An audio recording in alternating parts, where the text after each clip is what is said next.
सर्वांना जय भीम जय महाराष्ट्र. एस रविराज रवींद्र सांगो शिंदे, सेवानिवृत्त कार्यकारी अभियंता आणि अध्यक्ष महाराष्ट्र ऑल इंडिया कामगार सेना युनियन, महाराष्ट्र म्युनिसिपल कर्मचारी युनियन, अभियंता असोसिएशन युनियन, स्टेम प्राधिकरण युनियन, परिवर्तन कामगार सेना नाशिक आणि महाराष्ट्र एसटी महामंडळ कर्मचारी युनियन आणि महाराष्ट्र पोलीस कर्मचारी युनियन वतीने एक महत्त्वाचं निवेदन आहे. आत्ता निवडणूक माहोल आहे. संपूर्ण स्वायत्त संस्था म्हणजे परिषदांचं झालं, नगर परिषदांचं, नगरपालिकांच्या काही निवडणुका 2 तारखेला जानेवारीला निर्णय असेल आणि तत्पूर्व 15 ऑगस्टला, सॉरी माझ्या तोंडात 15 म्हटलं की ऑगस्टच येतो, पण ऑगस्ट नाही आहे, 15 डिसेंबरला 4 वाजता मुख्य निवडणूक आयुक्त यांनी 29 महानगरपालिकांचे निवडणुका जाहीर केल्या. आचारसंहिता लागली तर आता सर्व पक्षीय अधिकृत पक्ष जे आहेत, विविध गटाचे, शिवसेना उभाटा, शिवसेना एकनाथ शिंदे, शिवसेना उभाटा मशाल, शिवसेना एकनाथ शिंदे, धनुष्यबाण,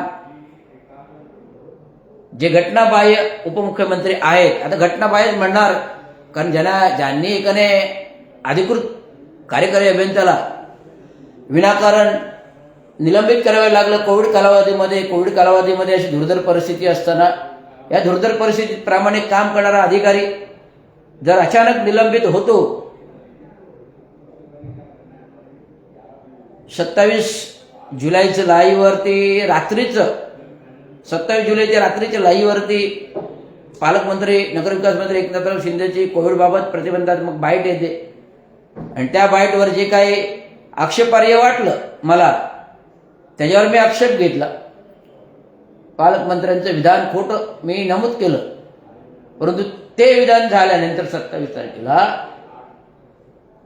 8 दिवसांनी 27, 28, 29, 30, 31 आणि 10 दिवसांनी अचानक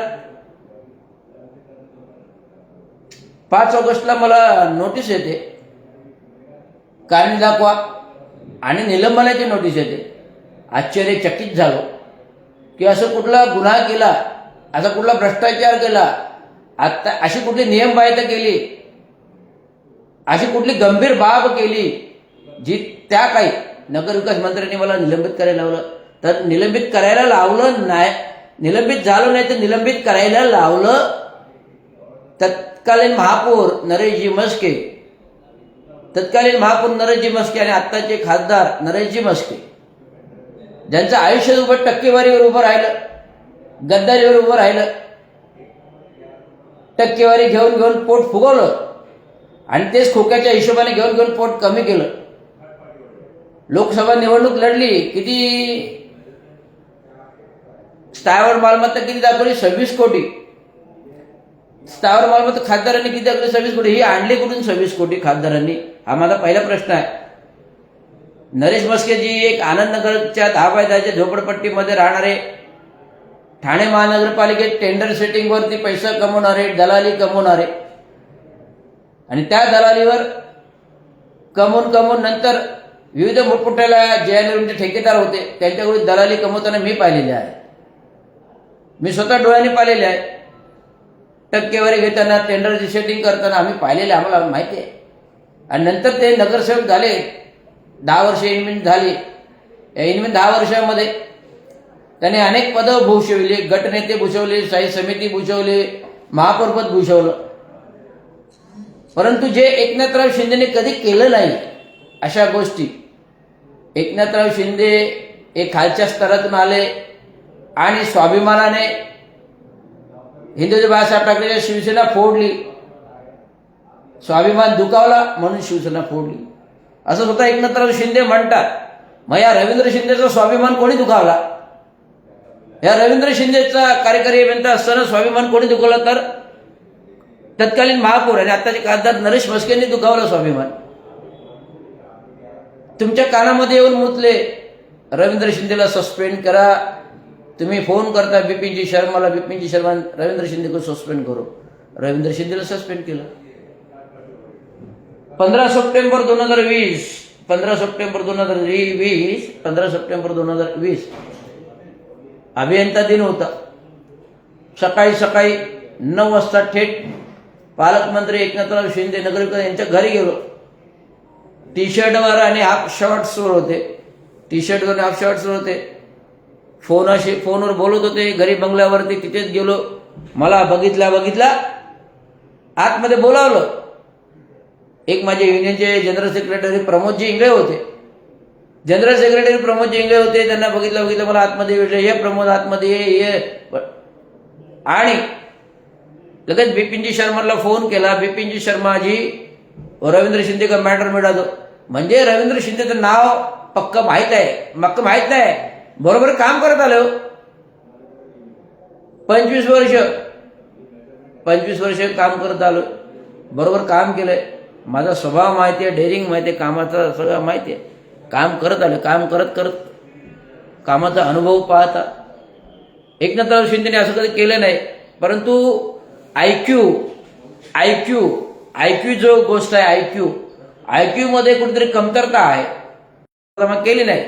आणि ज्यावेळेस अविनाश जाधव महाराष्ट्र नवनिर्माण सेनेचे यांना जेव्हा अटक करविली त्याच संध्याकाळी मला निलंबनाची नोटीस निलंबन केलेला. म्हणजे महाराष्ट्र नवनिर्माण सेनेचे अध्यक्ष अविनाश जाधव आणि रवींद्र शिंदे हे टार्गेटवर ठेवूनच त्यांनी काम केलं आणि मला निलंबित करायला लावलं. 15 सप्टेंबरला मी विधानसभेच्या बंगल्यावरती गाठलं. मला का सस्पेंड केलं? नाही मी नाही केलं. घाबरले. घरी गेलो. घरी अडवलं. जेव्हा नोटीस आली तेव्हा दुसऱ्या दिवशी गेलो. घरी अडवलं तर वरून काय बाबा खाली नाही आले. माझी गँग बघून, युनियन कमिटी बघून, गाडी बघून बाबा खाली नाही आले. रवींद्र शिंदेसाठी सगळेच माझे सहयोगी आले. त्यांच्याबद्दल आभार मानतो. धोधो पाऊस पडत होता. एकनाथराव शिंदे काही खाली आले नाही. विधानसभेत गेलो. सर्व बॉडी घेऊन विधानसभेमध्ये गेलो. विधानसभेच्या पायरीवर गाठलं. साहेब माझा दोष काय? नाही मी काही नाही केलं. गयावया करू लागले. मी काही नाही केलं. मग मी निलंबित कसा झालो? आणि निलंबित करायला काहीतरी लागतं ना साहेब. काहीतरी भ्रष्टाचाराचा ठोस पुरावा लागतो का? मी तुमच्यावर शिवीगाळ केली असं काही आहे असं नाही ना. एक नॉमिनल हरकत, ऑब्जेक्शन पण नाही, एक नॉमिनल गोष्ट बोललो. ती रात्रीची ऑन ड्युटी नव्हतं. मग ऑन ड्युटी बोललेली गोष्ट एवढी गंभीरता स्वरूप घेईल का? नाही. तर तुम्ही ऐकू हा तुमचा कमी आहे. त्यामुळे ऐकू न करता तुम्ही कधी पण खातरजमा करा. काय माहितीये का, एक सर्वच व्यक्ती सारखे नसतात. तुम्हाला रवींद्र शिंदेचं निलंबन एवढं सोपं वाटलं. सर्व काही लोक सारखे नसतात. रवींद्र शिंदेचं निलंबन तुम्हाला एवढं सोपं वाटलं की रवींद्र शिंदेला काय निलंबित केल्यानंतर त्याला कामावरून येईल, गपचूप बसेल. अरे भीमाचं रक्त आहे आणि चांगू शिंद्यांचं रक्त आहे. कामगार नेते चांगू शिंदे आज ते असते तर धोबी पछाड केलं असतं. सर्व लोकप्रतिनिधींना धोबी पछाड केली असते रवींद्र शिंदेचे वडील असते तर. त्यामुळे रवींद्र शिंदेचे वडील नसल्यामुळे हा तुम्हाला फावला वेळ मिळाला. रवींद्र शिंदेला सहजगत निलंबित केलं आणि त्याला वाटलं रवींद्र शिंदेचे वडील नसल्यामुळे रवींद्र शिंदे ऐकणार आहे कोणाला? अरे जर मी काही केलंच नाही तर निलंबित का हो? 15 सप्टेंबरला कसं तरी मागे लागून शेवटी घाबरून आदेश काढायला लावले. पण आदेश काढता काढता मला काय म्हणाले, तुझी नोकरी खाऊन टाकेल. एकनाथराव शिंदेचे शब्द मी बोलणारे शब्द सांगतोय. तुझी नोकरी खाऊन टाकेल. कोण बोलले? एकनाथरावजी शिंदे मला बोलले नोकरी खाऊन टाकेल. अरे नोकरी कोणी दिली मला? ही महानगरपालिका माझ्या बापाने घडवली आहे. ग्रामपंचायत, नगरपालिका ते महानगरपालिका, ग्रामपंचायत पासून महानगरपालिका माझ्या बापाने बसवलेली आहे. आणि माझ्या बापाने बसवलेल्या महानगरपालिकेवर तुम्ही उपळे टक्केवारी कमवत आहे आणि तुम्ही माझी नोकरी खाणार का? तुम्ही दिली का नोकरी मला? नाही. माझ्या बापाने क्रिएशन्स आहेत. माझ्या बापाने सगळे अभियंते जे काय आता काम करतात ते माझ्या बाबाने भरायला लावले भरती करून. एकटा रवींद्र शिंदेची भरती करण्यासाठी रवींद्र शिंदेची भरती करण्यासाठी आधी 20 अभियंते भरले, नंतर 50 अभियंते भरले, 70 अभियंते त्या काळी भरले एकट्या रवींद्र शिंदेसाठी. आज ते नगर अभियंत्यापर्यंत पोहोचले. परंतु रवींद्र शिंदेवर पदोन्नतीमध्ये पण अन्याय. संदीप माळवीचे हस्तक, संदीप माळवी तुमचा हस्तक आहे, जनसंपर्क अधिकारी, आता उपायुक्त, अतिरिक्त आयुक्त 1, नंतर तुमचं सचिव, नंतर SRA, CEO. सोमनची बदली मी केली, ईडीला पत्र पाठवलं, मुख्यमंत्र्यांना पाठवले, ईडी मी केली. अजय आचार्यजी काढायला मी लावलं. विधानसभा मार्चमध्ये पहिली विधानसभा होती, मार्चमध्ये 3 मार्चला गेलो, पत्र दिलं मुख्यमंत्र्यांना, 3-4 दिवसांनी हटवलं अजय आचार्यला. तर सोमन पत्र पाठवले ईडीला, पत्र पाठवले मुख्यमंत्री देवेंद्र फडणवीसला. SRAचा घोटाळा, तात्काळ मुख्यमंत्र्यांनी सोमनची बदलीच करून टाकली. हे कोणी केलं? रवींद्र शिंदेने केलं. मी वारंवार सांगतोय इतिहास. आता महत्वाची घटना म्हणजे 15 डिसेंबरला आचारसंहिता लागली. हे पत्र पाहत आहे, हे महाराष्ट्र म्युनिसिपल कर्मचारी युनियनचं अधिकृत पत्र आहे. या पत्रावर ते महत्वाच्या गोष्टी आहेत अशा ते वाचून दाखवतो तुम्हाला, महाराष्ट्र निवडणूक आयोग, महाराष्ट्र राज्य मंत्रालय, मुंबई. महाराष्ट्र निवडणूक आयोग, महाराष्ट्र राज्य, मुंबई. निवडणूक महत्वाचे, ठाणे महानगरपालिका निवडणूक महत्वाचे, प्रति आयुक्त, तत्प्रत निवडणूक आयोग महाराष्ट्र शासन. विषय निवडणूक महापालिका 2024 मधील माजी प्रस्थापित दोषी 131 लोकप्रतिनिधी यांना कोणालाही नॉमिनेशन फॉर्म कोणत्याच प्रभागातून भरता येणार नाही.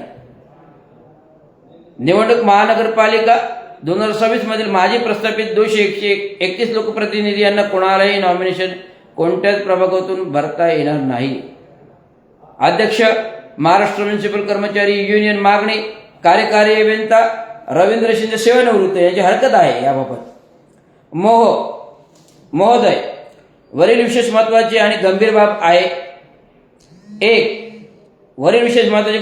आहे. 1 माननीय आयुक्त तत्कालीन जंत्रे 2007 मधील आयुक्त परिपत्रकाचे अवलोकन व्हावे.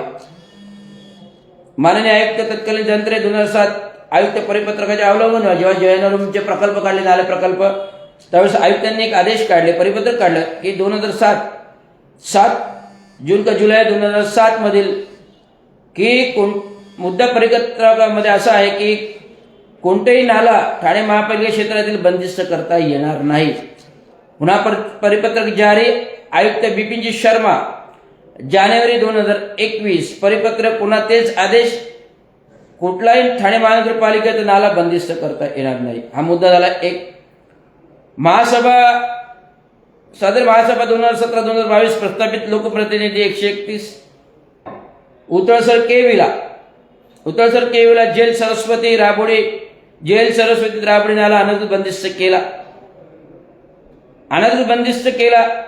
डीपी रस्ता, नाल्याला डीपी रस्ता दाखवून बंदिस्त केला आणि MCZचा परवानगी नाही. महाराष्ट्र शासन गृह मंत्रालयाची परवानगी नाही. महासभा प्रभाग 33 पॅनल 33 आणि 131 नगरसेवक आणि 4 स्वीकृत सदस्य. अनधिकृत बांधकामाचा ठराव केला. 4 स्थायी समिती तत्कालीन आर्थिक तरतूद अनधिकृत बांधकामास केली.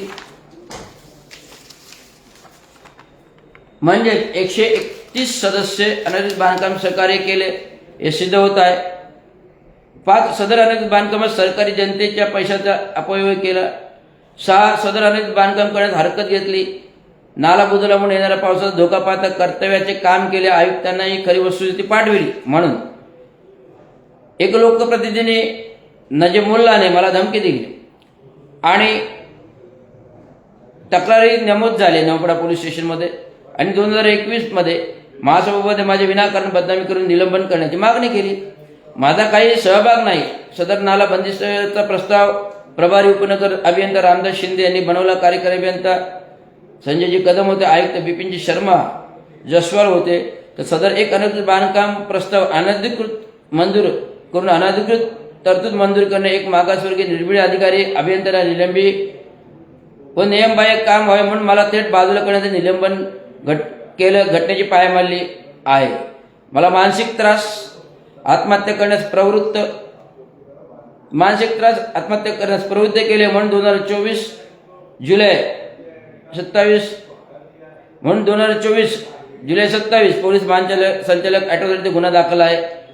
एकनाथराव शिंदेवर, नजीब मुल्लावर आणि संजय भोईरवर आणि अजितदादा पवारवर. तर सर्व वस्तुस्थिती पाहता तत्काळ निवडणूक नॉमिनेशन फॉर्म भरण्यास सर्व 131 लोकप्रतिनिधी 2017-22 मधील फॉर्म देण्यात येऊ नये अशी हरकत आहे. नॉमिनेशन फॉर्म भरण्यास हरकत आहे, कारण त्याने अनधिकृत बांधकामामध्ये सहकार्य केलेलं आहे. आणि हे जर सहकार्य जर नाही झालं तर मला कोर्टातून आदेश घ्यावे लागतील. हे जर झालं नाही तर तात्काळ मला कोर्टातून स्थगिती आदेश घ्यावा लागेल. निवडणुकीला स्थगिती आदेश घ्यावा लागेल. कोर्टातून न्यायालयातून स्थगिती आदेश घ्यावा लागेल आणि सर्व 131 उमेदवारांना मला बाद करावा लागेल. आणि त्या स्थायी समितीचे 16 सदस्य पण आले. आता त्यांच्यावर ॲट्रॉसिटीचा गुन्हा पण दाखल होणार आहे. एवढं सांगायचं. धन्यवाद. जय हिंद, महाराष्ट्र, जय हिंद, जय भारत. निवडणूक धमाका ठाणे महानगरपालिकेचा ॲटम बॉम्ब. निवडणूक धमाका ठाणे महानगरपालिकेचा ॲटम बॉम्ब हा प्रस्तुत रविराज रवींद्र शिंदे चांगो शिंदे यांनी त्याच्यावर केलेल्या न्याय अन्यायाचा बदला आहे. किती अधिकाऱ्यांना निलंबित केले?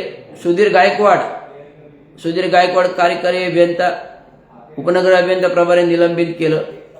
त्याच्यापूर्वी रवींद्र शिंदेंना निलंबित केलं. त्याच्यापूर्वी पाडगावकरांना निलंबित केलं. असे किती अभियंत्यांचा बळी घेणार, काम करणार आणि खोटं नाटक काम वाजवण्यासाठी काम करणार आणि खोटं नाटक काम करून घेण्यासाठी अधिकाऱ्यांनाच निलंबित करणार, जे अधिकारी तुम्हाला सहकार्य करतात. हा कुठेतरी अन्यायाला पायबंद घालण्यासाठी हा माझा रोष आहे. अन्यायाला पायबंद करण्यासाठी हा माझा आवाज आहे. अन्यायाला पायबंद करण्यासाठी माझा अधिकार आणि हक्क जे मला निलंबित करण्यात माझे घालवले, माझं नुकसान केलं आणि मला आत्महत्या करण्यास प्रवृत्त केलं, त्याच्याविरुद्ध हा आवाज आहे. तो साऱ्या जनतेने पाहावा. आणि मतदान करताना लक्षात ठेवा, गद्दाराला टक्केवारी आणि खोकेदारीला मतदान करायचं आहे. तर नवीन उमेदवार स्वतंत्र मजूर कामगार पक्षाचे बहुजनांचे एकीकरण समितीचे अध्यक्ष या नात्याने बोलतोय. त्यांना निवडून आणा, त्यांना मतदान करा, पण टक्केवारीदारांना मतदान देऊ नका. अशा प्रकारे तुमच्यावर अन्याय करतात. आणि ठाणे महानगरपालिकेत विविध बांधकामे तोडून त्याच्यावर नवीन प्रस्ताव घेऊन टक्केवारी कमवत आहेत. ह्या टक्केवारीला गाडायची आहे. म्हणून ठाणे महानगरपालिकेमध्ये येणाऱ्या निवडणुकांमध्ये भ्रष्टाचाराला वाव नाही आणि भ्रष्टाचाराला थारा नाही. भ्रष्टाचार गाडून नवीन स्वतंत्र मजूर पक्षाचे उमेदवार आपल्याला बहुजन एकीकरण समिती अंतर्गत निवडून द्यायचे. एवढंच सांगा. धन्यवाद. जय हिंद, महाराष्ट्र. जय हिंद, जय.